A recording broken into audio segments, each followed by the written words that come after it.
بسم اللہ الرحمن الرحیم عن عمر رضی اللہ تعالی عنہ ان رسول اللہ صلی اللہ تعالی علیہ وسلم قال من رأى صاحب بلاء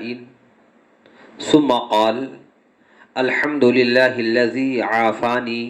مما ابتلاک به وفضلنی علی کثیر ممن خلق تفضیلا الا عوفی من ذلک البلاء کائنا ما کان ما عاش او کما قال علیہ الصلاۃ والسلام رواہ الترمذی۔ حضرت عمر رضی اللہ تعالی عنہ سے روایت ہے کہ نبی کریم صلی اللہ تعالی علیہ وسلم نے ارشاد فرمایا، جو شخص کسی مصیبت زدہ کو دیکھے، پریشان حال کو دیکھے، کسی بیمار کو دیکھے اور دیکھ کر یہ دعا پڑھے، الحمدللہ الذی عافانی مما ابتلاک بہ وفضلنی علی کثیر ممن خلق تفضیلا۔ ترجمہ یہ ہے کہ تمام تعریفیں اس اللہ کے لیے ہیں جس نے مجھے بچایا، مجھے عافیت بخشی اس بیماری سے جس میں تجھے مبتلا کر رکھا ہے، وفضلنی علی کثیر ممن خلق تفضیلا، اور اس پروردگار نے مجھے اپنی بہت ساری مخلوق پر فضیلت عطا کی۔ اللہ کے نبی صلی اللہ علیہ وسلم نے ارشاد فرمایا، جو شخص مصیبت زدہ کو دیکھ کر کے، کسی بیمار کو دیکھ کر کے یہ دعا پڑھتا ہے تو اللہ کے نبی صلی اللہ علیہ وسلم فرماتے ہیں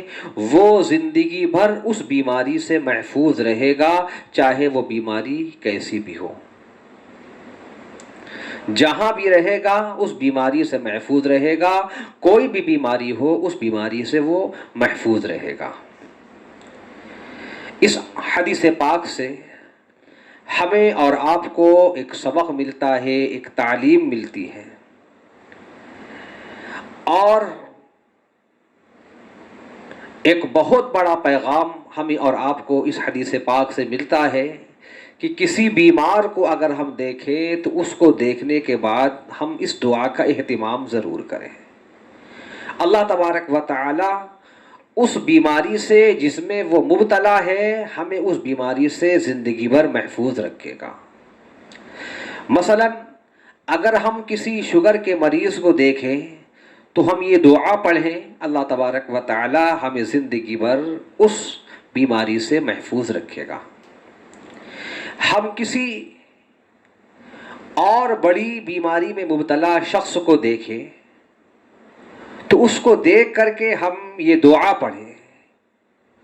اللہ تبارک و تعالی ہمیں اس بیماری سے زندگی بھر رکھے گا، جہاں بھی رہیں گے پروردگار عالم ہمیں اس بیماری سے رکھے گا۔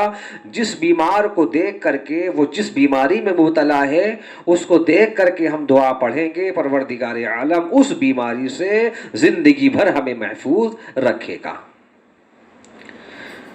لیکن ایک بات ذہن میں رہے، ایک بات یاد رکھنی چاہیے، یہ دعا جو پڑھنی ہے یہ آہستہ سے پڑھنی ہے، دل ہی دل میں پڑھنی ہے۔